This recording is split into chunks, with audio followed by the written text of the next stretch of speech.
बोलो बोलो। नहीं नहीं, कुछ नहीं। अच्छा, आपका नॉन करंट एसेट अब अपने काम को पहुंचा, ठीक है, उसके अंदर यही बातें हैं। ट्रेड लाइन है, उसके अलावा रिड्यूसिंग बैलेंस है, डिस्पोजल है, रीवैल्यूएशन है। वही हमारा पूरा ग्राफ बनना है, वर्किंग होनी है, एंट्रीज होनी है, टी अकाउंट्स बनने हैं। और उनमें से आप देख लिया आपने सवाल किस तरीके के आते हैं, हमने 2-3 दफा एमसीक्यूज को देख लिया है कि आप उसमें से सवाल किस तरीके से आते हैं। उसका ज्यादा favourite area reducing balance method है, ठीक है, और रिवैल्यूएशन में बहुत कम हो जाता है। और इसके अलावा वो मिसिंग चीजें पूछ लेते हैं, ठीक है, या कोई साल के आपको डेप्रिसिएशन पूछेगा, इस साल की डेप्रिसिएशन क्या होगी। तो डिस्पोजल का अकाउंट बहुत इंपॉर्टेंट है, और डिस्पोजल अकाउंट बनता है जब पहले आप एक्यूमुलेटेड और पीनल दोनों बना लो। लेकिन अगर आपकी प्रैक्टिस होगी तो आप डायरेक्ट डिस्पोजल बना सकते हो, जैसे उस दिन मैं बना रहा था। तो उसमें इसके अलावा कुछ भी नहीं है एनसीए में। उसकी बस ये है कि साथ साथ अपनी प्रैक्टिस करती रहनी है, ये ना हो कि आखिरी दिनों में आपको बिल्कुल ही भूला पड़ो, ठीक है। बाकी हम यहीं पे आपको प्यारे प्यारे नोट्स देंगे कि आपके सब कुछ रिवाइज हो जाएगा, और ड्राइव में भी सब अपलोडेड है। लेकिन यह है कि फिर भी आप है ना, हफ्ते में एक दिन निकाल के ना पिछले जो भी टॉपिक्स हुआ करेंगे उनको 1 घंटा देख लेना है कि बस हुआ क्या था, ठीक है। बाकी अब ये नया जी टॉपिक जी शुरू जी। हो गया है, हमारे ने शुरू किया है, अप्रूवल्स एंड प्री पेमेंट्स। इसका ये होता है कि कभी हमारे पैसे हम एडवांस में पे कर रहे होते हैं, कभी हम बाद में पे करते हैं, ठीक है। कभी हम किराएदार को, जैसे फॉर एग्जांपल महीने के आखिर में पैसे देते हैं, तो वो अप्रूवल होता है, ठीक है। कभी जब वही किराया, हम जब खुद किराएदार होते हैं और शुरू में हमसे रेंट किसी हॉस्टल में जाते हैं, हमसे एडवांस में पैसे ले लेते हैं, तो वो प्री पेमेंट होती है, ठीक है। अब इसमें जो प्री पेड होता है वो हमारा एक एसेट होता है, क्योंकि हमने पैसे दे दिए हैं। अब हमारे ऊपर उसके ऊपर लाइबिलिटी है कि हमें बेनिफिट दे, ठीक है। इसकी मिसालें देखते हैं, इसके एंट्रीज देखते हैं। और अक्रूवल ये होता है कि हमने पूरे साल बेनिफिट लेना है और आखिर में हमें पैसे देने हैं, तो हमारी लाइबिलिटी होती है, हमारे ऊपर बोझ होता है। हम पूरा साल या पूरा महीना या पूरा जो भी पीरियड होता है उसके अंदर बेनिफिट ले रहे होते हैं। हमारे ऊपर एक फाइनेंशियल लाइबिलिटी होती है कि यार हमें इसको आखिर में पैसे देने हैं, ठीक है। और प्रीपेड हमारे ऊपर एसेट होता है, हमने यूफोन को 100 रुपए दे दिए, उसने लोड हमें दे दिया, ठीक है। तो अब यूफोन के ऊपर जवाबदारी है कि हमें वो पैकेज देगा, ठीक है, ओवर द पीरियड। तो इस तरीके से फॉर एग्जाम्पल पहले इसी की बात कर लें, प्रीपेड एक्सपेंस की, तो दोनों में मेन फर्क यही है कि ये एसेट है हमारा, और ये बैलेंस शीट में एसेट के तौर पे जाता है, ठीक है। और ओवर द पीरियड हम इसको एक्सपेंस आउट करते हैं, gradually transfer to expense when service use. अब जैसे जैसे मैं ओवर द पीरियड सर्विस ले रहा हूँ, इसे एक्सपेंस आउट करता रहूंगा, ठीक है। मैंने 1000 का बैलेंस दिलवाया था, एसेट बना लिया, 1000 का भी मेरे मोबाइल में लोड है पड़ा, एसेट है पड़ा मेरे पास, ठीक है। अब मैंने 100 का इस्तेमाल कर लिया, अब 100 जो इस्तेमाल कर लिया उसको मैं एक्सपेंस आउट कर दूंगा, ठीक है। मैंने अपने जो मालिक मकान था उसको एडवांस में 10,000 पकड़ा दिया महीने के शुरू में। अब वो मेरा एसेट है कि मुझे पूरे 30 दिन अगले किराएदार ने बेनिफिट देना है, अपना जो रूम है या अपना जो घर है वो, या उसमें जो मेस है, वो सब कुछ उसने मुझे देना है पूरा महीना। अब जैसे जैसे मैं वो चीजें कंज्यूम करता रहूंगा, दिन गुजरते रहेंगे, मैं उसको एक्सपेंस आउट करता रहूंगा ओवर द पीरियड। ये एक मैचिंग प्रिंसिपल होता है अकाउंटिंग का, ठीक है। कि चीजें तब बुक करो जब आप उसको बेनिफिट लो या किसी और को बेनिफिट दो, ठीक है। जब किसी और को बेनिफिट देंगे तो इनकम जनरेट करते हैं, ठीक है। हमने किसी चीज के बदले में अगर पैसे लिए हैं, वो बाद में भी पढ़ेंगे एक्सपेंस से निकल के, अगला टॉपिक वही होगा। तो हम जब किसी चीज के बदले में पैसे लेते हैं और अगले को सर्विस देनी होती है, तो हम उसको लाइबिलिटी बुक कर लेते हैं, ठीक है। और ओवर द पीरियड उसको इनकम बुक करते रहते हैं। अब वही उल्टी कहानी, ये आप यूं समझ लो कि आप मालिक मकान हो और आपने किसी बच्चे से हॉस्टल के रूम के पैसे ले लिए, ठीक है। उसने आपको 30,000 महीने का पकड़ा दिया। अब आपको शुरू में तो लाइबिलिटी की सुबह पूरा 30 दिन इसको अपना रूम देना पड़ेगा, इसको साथ साथ मैस भी देना पड़ेगा, बिजली का बिल, इसका सब कुछ। अब ओवर द पीरियड जैसे जैसे आप उसके दिन गुजरते रहेंगे, 30 दिन होते रहेंगे, उसको over the period income book करते जाओगे। अब उसकी 3 मिसालें हैं। तो वापस आते हैं प्रीपेड एक्सपेंस पे, ठीक है। कि हमने एडवांस में पैसे दिए हैं किसी एक्सपेंस के लिए, prepaid expense, simple is that. कि हमने कोई एक्सपेंस था, उसके लिए एडवांस में पैसे दे दिए। अब हमारा ये एसेट है कि अगले ने हमें बेनिफिट देना है, ठीक है। वो 3 कंडीशन एसेट्स की, ठीक है, मेजरेबल भी है, हमारा कंट्रोल भी है, ठीक है, और रिलायबल एस्टिमेट भी हम बना सकते हैं। तो इस तरीके से हमारा एस्टिमेट, जो हमारा जो एस्टिमेट भी पूरा हो रहा है, तो ये हमारा प्रीपेड एक्सपेंस होता है। ऐसी कुछ मिसालें हैं यहाँ पे नीचे। वही बात जो भी मैंने आपको बताई है, प्रीपेड रेंट, ठीक है। ये $12,000 उसने एडवांस में 12 महीने का रेंट दे दिया। अब जैसे जैसे हर महीना गुजरता रहेगा, अब उसको वो एक्सपेंस आउट करता रहेगा। अगर मैं इसकी एंट्रियां करूं यहाँ पे,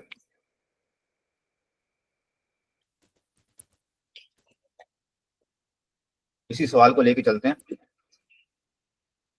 फॉर एग्जाम्पल,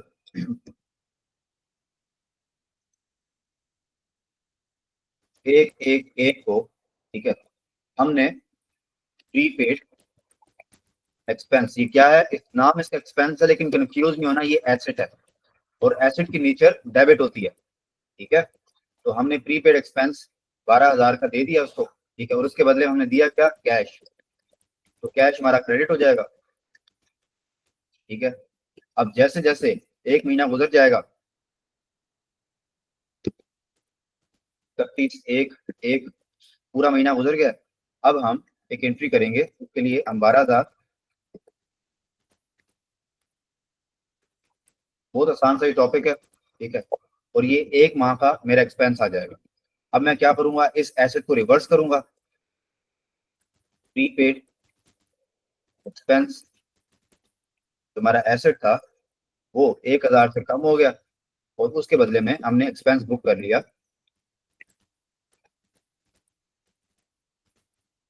रेंट एक्सपेंस 1,000। ठीक है, यहाँ पे लाइन लगा देता हूँ।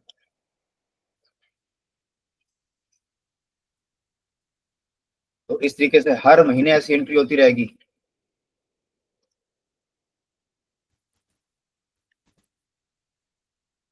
और साल के आखिर में हमारा बिल्कुल ही जो प्रीपेड ये एसेट था, हमने पूरे साल के पैसे दिए थे, वो हमने कंज्यूम कर लिए। अगर आपको कोई ये प्री है, ये प्रीपेड के नीचे 1,000 क्यों लिखा हुआ है नीचे? ये मैंने फार्मूला लगाया ना, ये देखो ना, 12,000 जो मेरा एसेट था, जिस तरीके से हम डेप्रिशिएट करते हैं ना एसेट को, इसको ये डेप्रिशिएट करके वैसे एक्सपेंस आउट करते रहेंगे। ये वैसे ये है, लिखने की जरूरत नहीं है ना, जरूरत तो नहीं है ना, ये ये तो नहीं फालतू है आपके बेकार। लेवल पे नहीं है, क्योंकि आपने तो एमसीक्यूज में जवाब देने होते हैं। ठीक है, हाँ जी, तो हाँ वैसे जी। पता होना चाहिए, ये वाला 12,000 जो था ना एसेट था, इसको हमने ओवर द पीरियड, हमारे 12 महीने होते हैं साल में, तो उसको डिवाइडेड बाय हम्म, 12 कर लिया। इस तरीके हाँ से ये हर तो, सवाल में जी जी, ये तो पता चल गया। हाँ, कोई सवाल है तो पूछो। नहीं, बस एसेट कम हो रहा है और हाँ, एसेट एक्सपेंस बढ़ कम रहा हो है। रहा है, एक्सपेंस बढ़ रहा है, वही डेप्रिसिएशन वाली एंट्री है। अच्छा, अब इसमें हमारा जो पीरियड है ना, वो वेरी कर सकता है। ये तो इस सवाल में 12 है ना, कभी हम 30 दिनों के पैसे देंगे और हर एक दिन के बाद उसको एसेट एक्सपेंस बनाते जाएंगे, एसेट कम करते जाएंगे। कभी हम क्या कहते हैं कि 30 दिनों के पैसे देंगे और हमें सवाल में कहेगा कि हफ्ता पीरियड है उसका, हर हफ्ते में वो बेनिफिट लेता है, तो उसमें हम डिवाइडेड बाय 4 करते जाएंगे या 5 करते जाएंगे। ठीक है, जो हमें सवाल में इन्फॉर्मेशन होगी कि एक महीने में कितने हफ्ते हैं। ठीक है, क्वार्टर का होता है कि एक साल में 4 क्वार्टर होते हैं, यानी एक क्वार्टर 3 महीने का होता है, 3 4 12।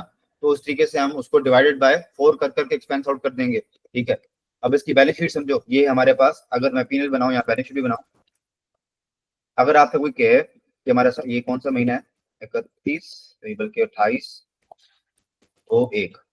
ठीक है, तो अगर आपसे कोई कहे कि 28/2/1 की एंट्रीज करो, बैलेंस शीट के अंदर क्या जाता है? एसेट जाता है, एसेट वो और बस लाइबिलिटीज जाती हैं। वो बताएगा ना क्वार्टर वगैरह का। हाँ, वो बताएगा, सब बताएगा। ठीक है, तो अब ये 12,000 था हमारा साल के शुरू में, हमने इसमें 2 दफा इसको एक्सपेंस आउट कर दिया। प्रीपेड एक्सपेंस मेरा एसेट है। ठीक है, और अब ये दूसरे महीने के आखिर में, यानी कि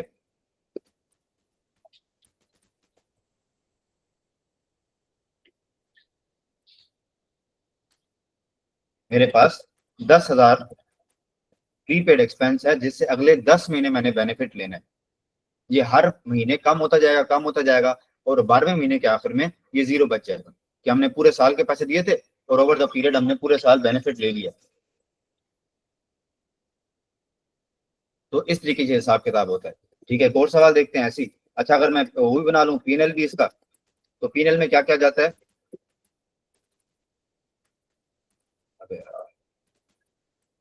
पीएनएल में जाता है इनकम एक्सपेंस। अब इसमें जो भी एक्सपेंस वाली एंट्री है, एक ही एक्सपेंस वाली एंट्री है। ठीक है, तो अगर मैं एक 2 महीने का बनाऊं, एक बनाएगा हमारे पास, ये बना लेते हैं, और एक हम बना लेते हैं 31/1/1 की। इस महीने 1,000 का एक्सपेंस हुआ और इस महीने भी 1,000 का एक्सपेंस हुआ, तो इसका नाम था रेंट एक्सपेंस। तो देखो, नाम दोनों के एक्सपेंस हैं, तो ये फर्क याद रखना है कि प्रीपेड जो कोई चीज हमने की है, वो नाम उसका एक्सपेंस आ रहा है, लेकिन वो हमारा एसेट है। और जो हमने बेनिफिट ले लिया एक महीने का, वो हमारा एक्सपेंस है।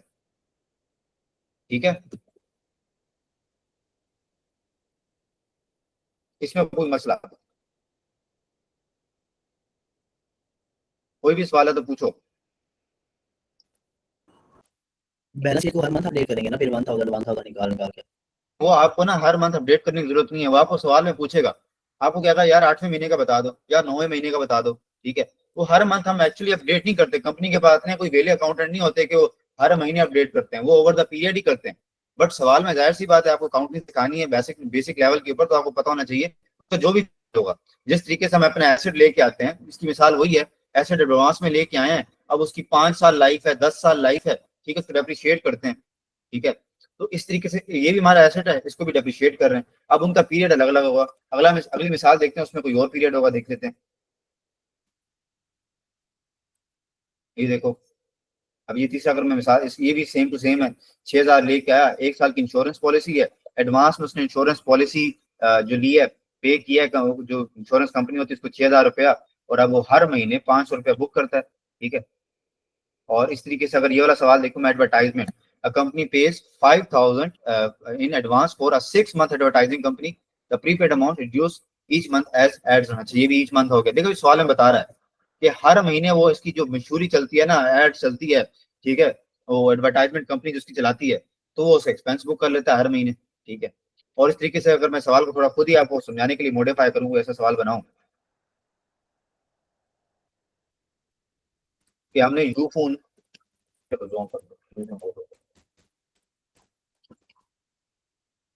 यू फोन से हमने 7 वीक का पैकेज लिया,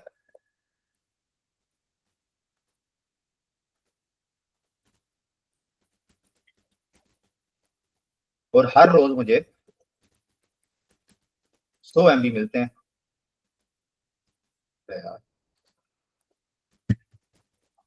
और ये मुझे पड़ा तकरीबन 200 रुपए का। ठीक है, अब इसकी एंट्री कैसे होगी, डे 1 पे, बल्कि डे 0 पे, अभी पहला दिन शुरू खत्म भी नहीं हुआ, तो मैंने प्रीपेड एक्सपेंस, जो कि एक एसेट है, मैं बार बार इसको उसमें लिख रहा हूँ ब्रैकेट्स में, याद रखना एक एसेट है, वो मैंने ले लिया कैश दे के 200। अब पहला दिन जब गुजरा, ठीक है, तो ये 200 कितना पीरियड है, 7 दिन का। ठीक है, मैंने 7 दिनों के लिए पैकेज लिया है, और हर रोज मैं 100 MB इस्तेमाल कर रहा हूँ, तो डिवाइडेड बाय 7। ठीक है, अब ये जो अमाउंट होगी, तो मैं ना एक दफा अलग भी लिख लेता हूँ, 200 डिवाइडेड बाय 7। ठीक है, अब ये जो अमाउंट होगी, इससे मैं पैकेज एक्सपेंस डेबिट और प्रीपेड एक्सपेंस, जो कि हमारा एसेट है,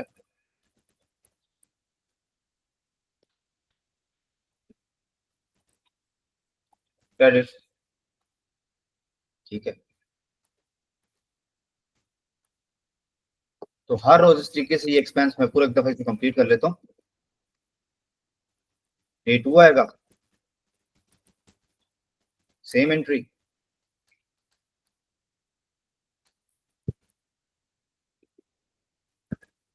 ठीक है, डे 3 पे भी सेम एंट्री, डे 4 पे भी सेम एंट्री, डे 5 पे भी सेम एंट्री, डे 6 पे भी सेम, और डे 7 पे भी सेम। अब पूरा एक दफा बैलेंस शीट भी बना लेते हैं। डे 3, डे 4, डे 5, डे 6 और डे 7। अगर मैं बैलेंस शीट बनाऊं, ये वैसे ही बैलेंस शीट आपको इसमें नहीं बनाएगा, बस आपको पता होना चाहिए कि जितना हमारा पीरियड होता है, ओवर द पीरियड वो एक्सपेंस आउट होता रहता है। अब इसके अंदर अगर मैं डेज बनाऊं, डे 7, 1, 2, 3, 4, 6,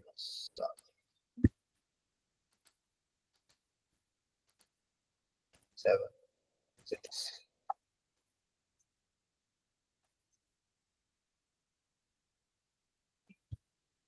9, स्टेज आ गए। ठीक है, हमारा क्या था, एसेट था प्रीपेड एसेट।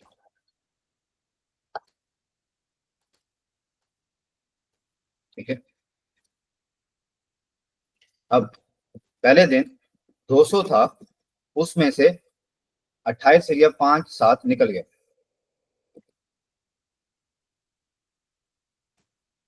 200 माइनस दिस, तो इतना बच गया। अब अगले अगले दिन इसमें से भी डे 2 पे इसमें से भी ये निकल गया, इतना बच गया। अगले दिन इसमें से भी डे 3 पे आ जाओ, ये निकल गया, इतना बच गया। अगले दिन इसमें से भी डे 4 पे आ जाओ, ये निकल गया, इतना बच गया। डे 5 पे ये निकाल लो, और डे 6 पे इसमें से भी मजीद निकाल लो, इतना बच गया। और डे 7 पे भी इसमें से भी इतना निकाल लो, तो हमारे पास 0 बच गया। ठीक है, हमने पूरे 7 दिन के जो पैकेज के पैसे दिए थे, हमने ओवर द पीरियड उसको कंज्यूम किया, और अपना जो एसेट बनाया था उसको, उसकी हम वैल्यू कम करते करते उसको हम क्या क्या कहते हैं, उसको रिवर्स करते करते 0 तक ले आए हैं, डेप्रिशिएट करते करते आपकी आसानी जबान में। ठीक है, इस तरीके से हर साल का एक्सपेंस है ये जो होगा ये पीनल में जाएंगी एंट्री हर हर रोज एक्सपेंस के नाम पे, और इस तरीके से हमारा पीनल भी बन जाएगा। प्रीपेड एक्सपेंस समझ आया? जी जी। ठीक है, ये होता है जब मैंने एडवांस में पैसे दिए हैं, मैं इस वक्त थोड़ा हो रहा हूँ यार, मैंने उसको पैसे दिए हुए हैं, अब बेनिफिट लूंगा। ठीक है, लेकिन इसी की उल्टी कहानी कि जब मैंने ओवर द पीरियड पैसे लेने हैं लेकिन आखिर में पैसे, sorry, over the period benefit लेना है लेकिन आखिर में पैसे देने हैं। ठीक है, इसकी मिसालें जिस तरीके से हम बिजली का बिल होता है, पूरे 30 दिन इस्तेमाल करते हैं और आखिर में पैसे लेते हैं, पैसे पैसे देते हैं। या जिस तरीके से हम अपने एम्प्लॉयज को एडवांस में तो पैसे नहीं देते, हमारे जहाँ जो काम करते हैं बंदे कंपनी में, उनको हम पूरा महीना काम करवाते हैं और आखिर में उनको सैलरी देते हैं। ठीक है, और इसी तरीके से इंटरेस्ट की भी सेम कहानी है कि जो हमारा लोन होता है वो हम पूरा पहले पहले दिन ही तो इंटरेस्ट ही देते हैं ना, कंपनी को बैंक से लोन लेने जाए कह रहे हैं पहले दिन में सूद दे दो, तो वो तो आखिर में सूद देते हैं ना over the period. For example 6 किस्तें हैं और हर साल के आखिर में किस्त भरनी है, तो हर साल के आखिर में किस्त भरेंगे उसके अंदर सूद होता है। तो इस तरीके से ऐसी भी कैटेगरी होती है जिसमें हम आखिर में पैसे देते हैं, पहले बेनिफिट लेते हैं बाद में पैसे देते हैं। और अक्सर ऐसे रेंट में भी आपको मिसालें मिल जाएंगी जो कि आखिर में पहले वो सिक्योरिटी लेते हैं और आखिर में पैसे लेते हैं। ठीक है, तो ये भी कहानी होती है। तो ये दूसरी कैटेगरी है जिनकी ऑपोजिट कहानी है, ये हमारा बैलेंस शीट के अंदर लायबिलिटी के तौर पे जाता है। डबल एंट्री तो हम तभी कर लेंगे जब बेनिफिट कंज्यूम करेंगे। यस, वो तो दोनों में ही ऐसे है ना, बेनिफिट कंज्यूम करते हैं तो एक्सपेंस बुक करते हैं, और बेनिफिट देते हैं किसी को तो इनकम बुक करते हैं। accrued expense are costs that a business has incurred, ठीक है, but has not yet paid by the end of an accounting period. These expenses are recorded as liability on the balance sheet and are later paid in next period. ठीक है, accrual accounting ensure that expenses are recognized in period they incurred. ये हमारा एक concept होता है matching concept, उसमें ये कहते हैं कि जिस साल का या जिस पीरियड का हमारा खर्चा है उसी साल में बुक हो। ठीक है, तो इसीलिए अगर फॉर एग्जांपल मैंने साल के बाद पैसे देने हैं ना, 6 महीने बाद पैसे देने हैं, साल के भी 6 महीने बाद, मतलब अगले साल की जुलाई में पैसे देने हैं। ठीक है, तो इस साल का भी जो खर्चा होगा ना मैं इस साल में बुक करूंगा, और अगले साल का खर्चा अगले साल में बुक करूंगा। तो ये पूरा एक कॉन्सेप्ट होता है, इसको कहते हैं अप्रूवल्स। ठीक है, तो इसकी मिसालें भी आपको कराता हूँ, और इसको हम ओवर द पीरियड हम इसको लेके चलते हैं। तो हमारी लाइबिलिटी होती है कि हमने इसके पैसे देने हैं, बेनिफिट्स हम ड्राइव कर रहे हैं तो पैसे देने हैं। अब इसकी पहली मिसाल ले लेते हैं। अच्छा, accrued salaries and wages. Employee work in December, but salaries are paid in January. The company record the salaries as an accrued expense in December. ठीक है, इसकी मिसाल ले लेते हैं। ये कह रहा है सवाल में कि दिसंबर में मैंने अपने एक बंदे से काम कराया, ठीक है, सपोज उससे मैंने 1000 का काम कराया, लेकिन उसको जो पेमेंट मैंने की ना एक्चुअली, वो मैंने जनवरी में की।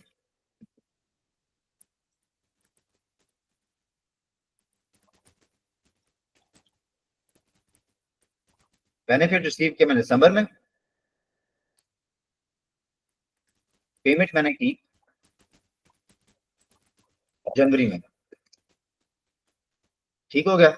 अब देखो, वैसे तो कैश अकाउंटिंग होती है, एक होती है रिसीट अकाउंटिंग, ठीक है, उसमें ऑपोजिट कॉन्सेप्ट होता है, टैक्स वाले वही मानते हैं बहरहाल, अगर आप टैक्स पढ़ोगे तो वो कहते हैं जब कोई किसी चीज के पैसे पे करो ना, तब हमें हमें सरोकार होती है कि हम उसके ऊपर टैक्स लेंगे, ठीक है। तो बता वैसे तो बता फॉर एग्जाम्पल, बता दिया था मात भाई ने वो कैश कैश वाला। हाँ, तो अक्रूवल अकाउंटिंग इसके ऑपोजिट है कि यार तुम पैसे तो चाहे जनवरी में पे कर रहे हो, लेकिन तुमने बेनिफिट तो दिसंबर में लिया है ना, तो इसकी दिसंबर में क्या एंट्री होनी चाहिए, मैंने कैश तो दिया नहीं है, ठीक है। मैं ये तो नहीं कर सकता कि फॉर एग्जाम्पल वेज एक्सपेंस 1000 से दिसंबर में डेबिट और कैश क्रेडिट, मैंने कुछ दिसंबर में पैसे थोड़ा ना दिए हैं, ठीक है। तो यहाँ पे अकाउंटिंग कहते हैं कि एंट्री लाजमी करो, एक्सपेंस बुक करो, तुम ये जो एक्सपेंस है उसको बुक करो, लेकिन चूंकि अभी आपने कैश नहीं दिया, कैश आगे जाके देना है आप, ये लाइबिलिटी है, तो आप इसको वेज लाइबिलिटी के नाम से बुक कर लो, और जब पे करो, जब मर्जी पे करो, बेशक जनवरी में करो, फरवरी में करो, मार्च में करो, तो उसको फिर इस वेज लाइबिलिटी को डेबिट करके रिवर्स कर दो। पेबल के नाम से बुक कर सकते हैं ना। पेबल के नाम से, मैं तो हाँ, तो लाइबिलिटी यूं कर दो ना, वेज पेबल, पे करना है ना मैंने, तो ये हमारी लाइबिलिटी है, इसको ब्रैकेट में कर लो जिस तरीके से मैंने वो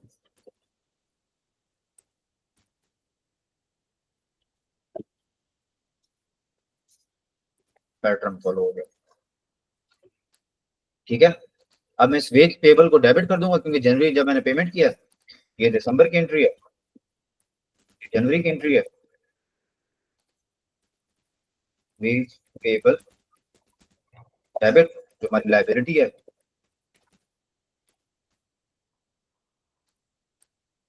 1000 से। और अब जब मैंने एक्चुअली कैश दिए हैं अपने बंदे को, अपने एम्प्लॉय को, तो कैश क्रेडिट।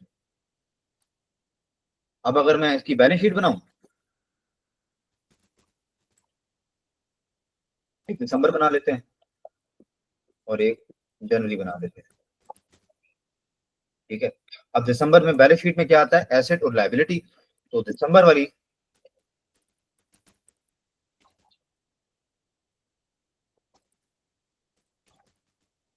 दिसंबर वाले कहानी में हमारा 1000 है जो हमने जनवरी में देना है, अभी उसको दिया नहीं है एक्चुअली में, लेकिन जनवरी के आखिर में हमने उसको पेमेंट कर दी थी, तो ये 0 रह जाएगा, ठीक है। और अगर मैं पीएनएल बनाऊं, सेम दिसंबर और जनवरी का, और पीएनएल में क्या जाता है, इनकम एक्सपेंस, एक्सपेंस हमने दिसंबर में बुक करना है, मैचिंग कॉन्सेप्ट के हिसाब से कि आपने बेनिफिट दिसंबर में लिया है, तो मेरी जान आप एक्सपेंस भी दिसंबर में बुक करो। ये क्या बात हुई कि आप बेनिफिट दिसंबर में ले रहे हो और पेमेंट फॉर एग्जाम्पल 5 साल बाद आपने करनी है, तो आप तब एक्सपेंस बुक कर रहे हो, तो आप इसको इसकी दिसंबर में इसकी एंट्री करो एक्सपेंस की, और अगले साल नहीं करो, क्योंकि अगले साल सिर्फ आपने पेमेंट किया, बेनिफिट आपने दिसंबर में लिया था। तो इस तरीके से ये बैलेंस शीट उसका ये बनता है, ठीक है। इसकी भी ओवर द पीरियड अकाउंटिंग हो सकती है, मैं वो सवाल भी कराता हूँ अगर इसमें नहीं है। जैसे ये इंटरेस्ट वाली कहानी होती है, इंटरेस्ट जो होता है ना, ये क्वार्टरली पे कर रहे हैं, साल में भी पे कर सकते हैं, हर महीने पे कर सकते हैं, वो तो टर्म्स जो भी होंगी, ठीक है।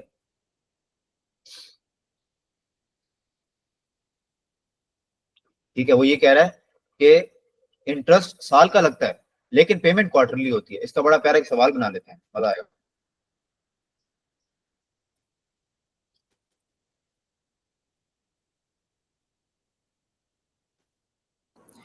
ये क्या बात हुई See, कि इंटरेस्ट साल का लगता है और पेमेंट क्वार्टरली होता है। यार मैं बताता हूँ आपको, इंटरेस्ट जब हम लेते हैं ना,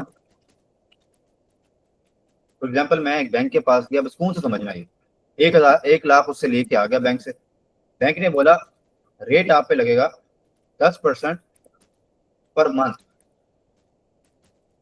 ठीक है। मैंने कहा ठीक हो गया, अब मैंने कहा इंस्टॉलमेंट आप मुझे पे करनी पड़ेगी। वो कह रहा है कि हर क्वार्टरली यानी हर 3 महीने बाद आप मुझे आके पैसे दे देना। 4 ठीक मंथ हो गया? बाद सर जी। नहीं नहीं, 3 महीने बाद। अच्छा क्वार्टर जो सॉरी होता है ना सॉरी। वो 3 महीने का होता है, और साल में 4 क्वार्टर होते हैं, ये याद हाँ रखना, मुझे खुद बड़ी जी हाँ जी कंफ्यूजन वो। होती है। जी जी। ठीक है, तो हर 3 महीने बाद आके मुझे पैसे दे देना, और आपका इंटरेस्ट जो है वो 10% पर मंथ है। तो ठीक हो गया। अब अगर मैं एक को मैं लोन लेके आया, तो मेरे पास कैश आया 1 लाख का, और मैंने लोन टेबल के नाम की एंट्री कर दी डे 0 पे, मेरी ये लाइबिलिटी है। यही यही अक्रूवल का कॉन्सेप्ट है कि चाहे अभी तुम इसकी पेमेंट नहीं कर रहे, लेकिन तुम जब बेनिफिट इसका लेना शुरू कर दिया है और आखिर में पेमेंट करनी है, तो इसको अभी से लाइबिलिटी बुक कर लो। ठीक है, अब 1 साल 1 महीना गुजरा ना, अब ये कहानी समझ रहे हैं। मैंने अब पैसे पे नहीं करने, लेकिन मेरे ऊपर इंटरेस्ट लग रहा है। ठीक है, कंपनी जो होती है ना, वो एक पेमेंट का अलग टर्म होती है, इंटरेस्ट का अलग टर्म होती है। तो मैं एंट्री करूंगा इंटरेस्ट एक्सपेंस, हर महीने मेरे ऊपर इंटरेस्ट लगना है। ठीक है, और इसकी ये ऑपोजिट एंट्री कैश होगी इंटरेस्ट। ये कैश की और पेएबल की एंट्री आपने क्यों की? मैं जिस दिन लोन लेके आया कंपनी से, बैंक से, ठीक है, मेरे पास 1 लाख आ गया कैश डेबिट। जी जी ठीक जी है, समझ आ गया। मैंने अब हर 1 लाख रुपया अब कंपनी को देना है, वो बैंक को वापस देना है, तो 1 लाख का पेबल। अब ये तो है प्रिंसिपल सीधा सीधा, लेकिन हम कंपनी हमारी चाचे की थोड़ी ना है कि हम उसको 1 लाख रुपया ले गए और 1 लाख रुपए दे देंगे। अब वो तो सूद मांगती है। ठीक है, 1 लाख लेंगे तो उसको तो 1,20,000 देना पड़ेगा, 1,30,000 देना पड़ेगा, ऊपर का सूद होता है। ठीक है, तो वो सूद भी उनको देना पड़ता है। अब वो सूद वैसे नहीं दे देते कि हाँ भाई ये लो सारा, वो हमारी जो इंस्टॉलमेंट होती है ना, उसके अंदर इनकॉर्पोरेट कर देते हैं, वो हमें फील ही नहीं होता। ठीक है, वो अगर फॉर एग्जाम्पल आपने 1 लाख लिया है ना, तो आपको बना देंगे यार हर महीने आके ना 3 साल में ना मुझे 35,000 रुपए दे देना। ठीक है, अब 35,000 को मल्टीप्लाई करो 3 से, तो ये तो 1,05,000 बन रहा है, हालांकि मैंने तो 1 लाख लिया था। तो ऊपर का जो 5,000 है ना, ये क्या है मेरा, ये हमारा सूद है। ठीक है, तो अब ये जो 1 लाख दे के आया हो ना, अभी तो मुझे नहीं पता, मेरे ऊपर इंटरेस्ट नहीं लगा। ठीक है, तो मैं इसको सीधे से एंट्री मैंने कर ली कैश डेबिट, मुझे कैश मिल गया, और 1 लाख जो मैंने कंपनी को देना है। अब सूद जो होता है ना वो ओवर द पीरियड लगता है, इसलिए आपने सुना होगा कि यार जल्दी जल्दी पेमेंट कर दूं, ठीक है, मेरे ऊपर सूद कम रहेगा। जिस तरीके से हम अपनी कोई भी हमारी जो रिटेलर कंपनी होती है जिनसे हम सिम वगैरह लेते हैं, ठीक है, उनको अगर उनसे सूद ले लें ना, हम कोई उनसे कोई लोन ले लें, ठीक है, बैलेंस ले लें, तो जितना जल्दी हम बैलेंस करवाते हैं ना, उतनी हमारे ऊपर कम रेट लगता है। तो सूद बढ़ता रहता है ओवर द टाइम, जितना मैं डिले करूंगा ना पेमेंट में, उतना ही मेरे ऊपर सूद ज्यादा लगेगा। तो जितनी लंबी इंस्टॉलमेंट्स होंगी ना, 10 साल की, 5 साल की, अब वो आपको स्कीम्स मिलती हैं कि हाँ जी घर ले लो और आसान एक साथ में जी 5,000 महीने में आप 10 साल में देना। अब वो देखने में तो हमें बेनिफिट और होता है, लेकिन वो 5 को मल्टीप्लाई करोगे ना हर महीने, तो अच्छी खासी बड़ी अमाउंट बनती है जिनको देनी पड़ती है। तो जितना कम पीरियड में हम वापस पे आउट करते हैं ना, उतना ही हमारे ऊपर कम सूद लगता है, और जितने ही हम डिले पेमेंट्स करते हैं ना, उतना ही हमारे ऊपर ज्यादा सूद लगता है। ठीक है, सूद का ताल्लुक होता है रेट और पीरियड के साथ।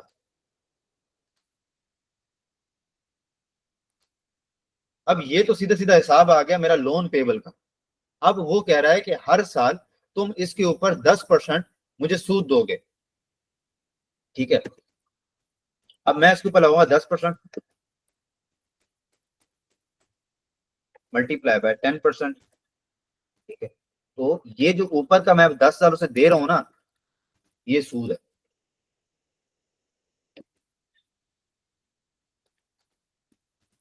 ठीक है, और सेम एंट्री आगे आप एक टॉपिक आएगा लीज, वो बिल्कुल यही टॉपिक है हू बहू, उसमें हमारे पास हम गाड़ी लेके आ जाते हैं अगले से, और वो कहता है इस्तेमाल करो जानी तुम्हारी है गाड़ी, लेकिन हम उसको पेमेंट्स कर रहे होते हैं और उसमें सूद होता है। अब क्वार्टर गुजर गया, मुझे पेमेंट करनी पड़ेगी। ठीक है, अब अगर मैं देखूं मेरे ऊपर लाइबिलिटी, एक तो 1 लाख की बुक है, एक 10,000 की बुक है, एक 10,000 की बुक है, एक 10,000 की बुक है। अगर तुम्हें वैसे अगर सूद ना होता है सवाल के अंदर, कितने पीरियड है डिवाइडेड बाय 4, तो इसको मैं हर महीने 25,000 की पेमेंट करता। लेकिन वो इतने सियाने होते हैं, ठीक है, वो आपको कहेगा आप 25,000 नहीं, आपने ना 25,000, तो आपको प्रिंसिपल तो देना ही देना है, ऊपर 30,000 भी देना पड़ेगा जो आपने सूद देना है। तो मैंने जब इंस्टॉलमेंट करनी है ना, मैं इसको ना अलग अलग करके दे देता हूँ आपको। ये 31/3, एक एंट्री होगी जो मैंने कैश दिया, उसके अगेंस्ट मैंने अपना लोन पेबल,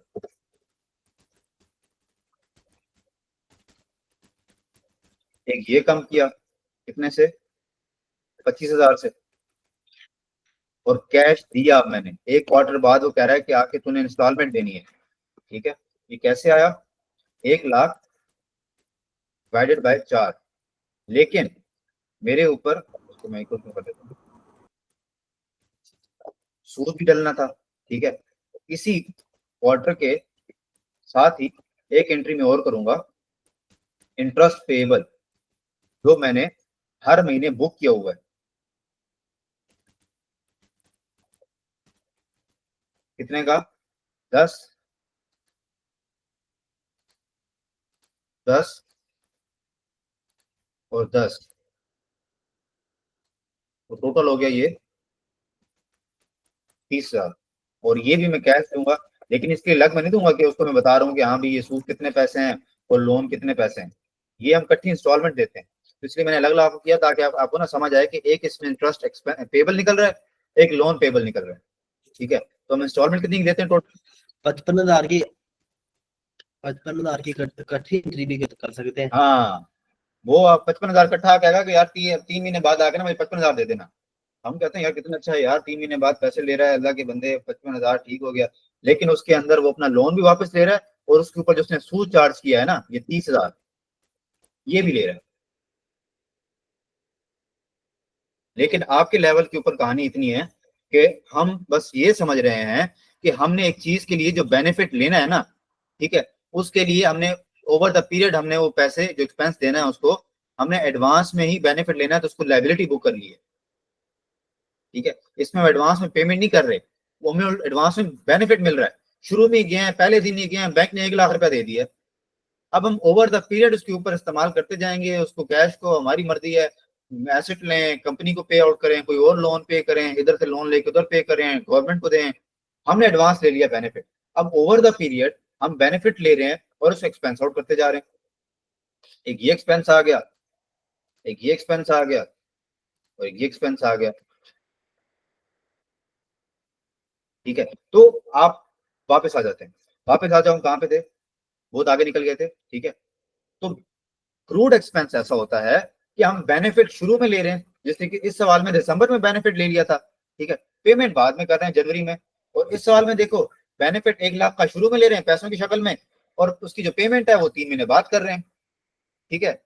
तो इसको एडवांस में लाइबिलिटी बुक कर लेना है जब हम बेनिफिट ले रहे हैं, और ओवर द पीरियड इसको एक्सपेंस आउट करते रहना है। इसकी मिसाल ले लो तीसरे की, सेम टू सेम, कि हमने, मैं आपको मिसाल देता हूँ अपनी, इसको छोड़ो, एक मिसाल ले लो, सपोज मैं आपको अच्छी समझाने के लिए मिसाल ज्यूम करो कि हमारा 2 महीने बाद बिजली का बिल आता है, ठीक है। हम 2 महीने बिजली कंज्यूम करते हैं, कोई हमारे घर में आके पूछता नहीं कि यार आप बिजली का बिल दे दो। दूसरे महीने के आखिर में वो बंदा आता है वापटा का, वो कहता है कि इतना आपका बिल है। हमसे 2 महीने किसी ने नहीं पूछा, हमने बिजली का मजे का बेहतरीन हमने बेनिफिट लिया। सपोज हमने जनवरी में यूनिट चलाया जितने भी है, मुझे नहीं पता रेट क्या चल रहा है, लेकिन सपोज हमारा बिल आया 20,000, ठीक है। और फरवरी में बिल आया 30,000, ठीक है। और हमने एक्चुअली पेमेंट की स्टार्ट ऑफ मार्च। अब ये कॉन्सेप्ट वही है कि हम बेनिफिट शुरू में ले रहे हैं, पेमेंट 2 महीने बाद कर रहे हैं, ठीक है। पेमेंट कितनी की,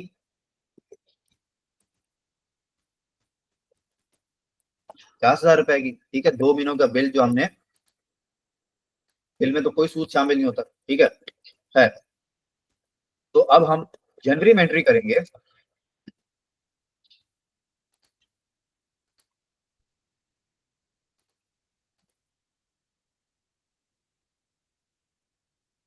इलेक्ट्रिसिटी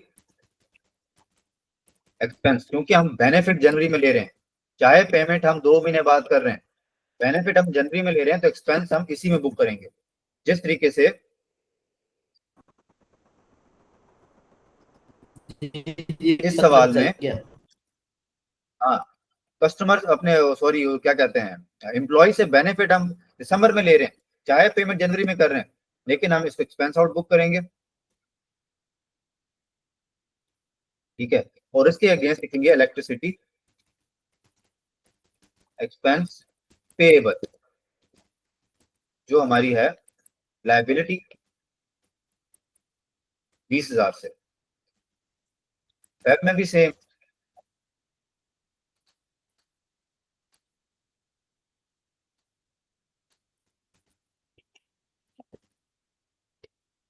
लेकिन इस साल डिफरेंट थी, 30,000 आया, इधर भी 30,000 आया, ठीक है।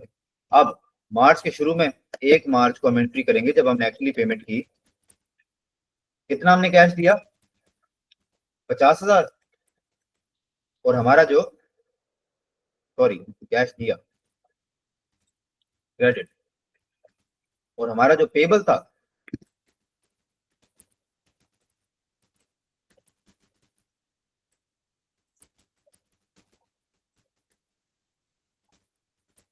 लायबिलिटी, उसको हमने रिवर्स कर दिया, ठीक है। 50,000, 50,000 में क्या क्या शामिल है,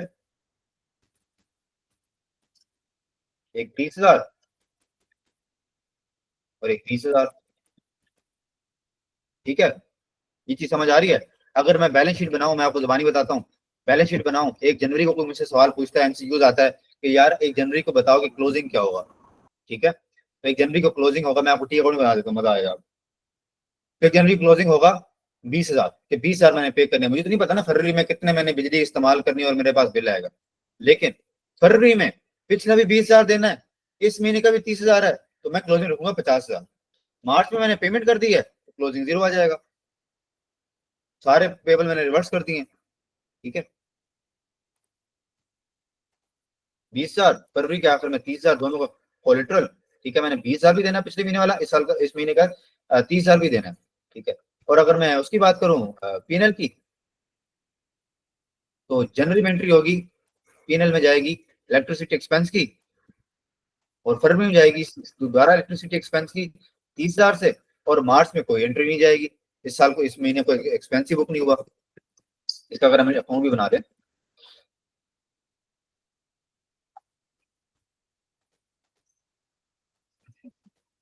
बनाते हैं बीच वाले का, फरवरी का,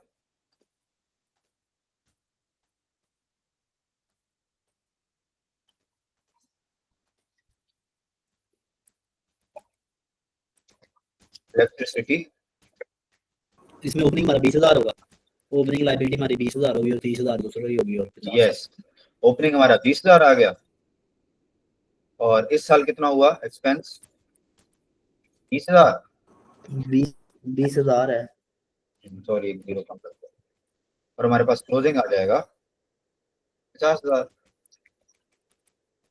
किसी किसी के अकाउंट भी बनते हैं, सबके अकाउंट बनते हैं, प्रीपेड का भी अकाउंट बना देता हूँ मैं,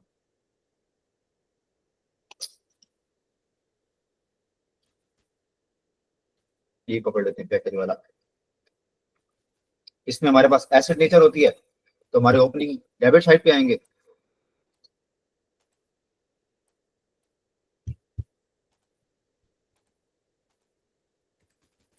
प्रीपेड एसेट, प्रीपेड एसेट को छोड़ो ना, नाम लिख लेते हैं पैकेज, ताकि ना याद रखे कि एक्सपेंस जो नाम आ रहा है लेकिन एक्सपेंस नहीं है, एडवांस में पेमेंट की हमारा एसेट है।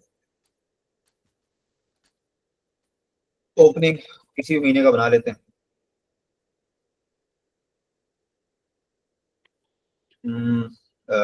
दिन है इसमें, तो तीसरे दिन की बना लेते हैं, ठीक है। तीसरे दिन में हमारा शुरू का जो एसेट था 200 का, वो एक दफा 28 से कम हुआ, तो दोबारा 28 से कम हुआ, तो हमारे पास तीसरे दिन के शुरू में आ रहा है 142, दूसरे दिन का क्लोजिंग था 142 पॉइंट समथिंग 8571,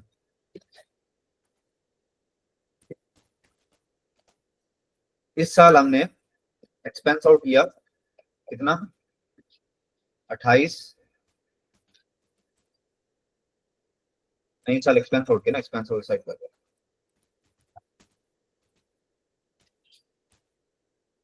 57143, तो हमारा क्लोजिंग बच गया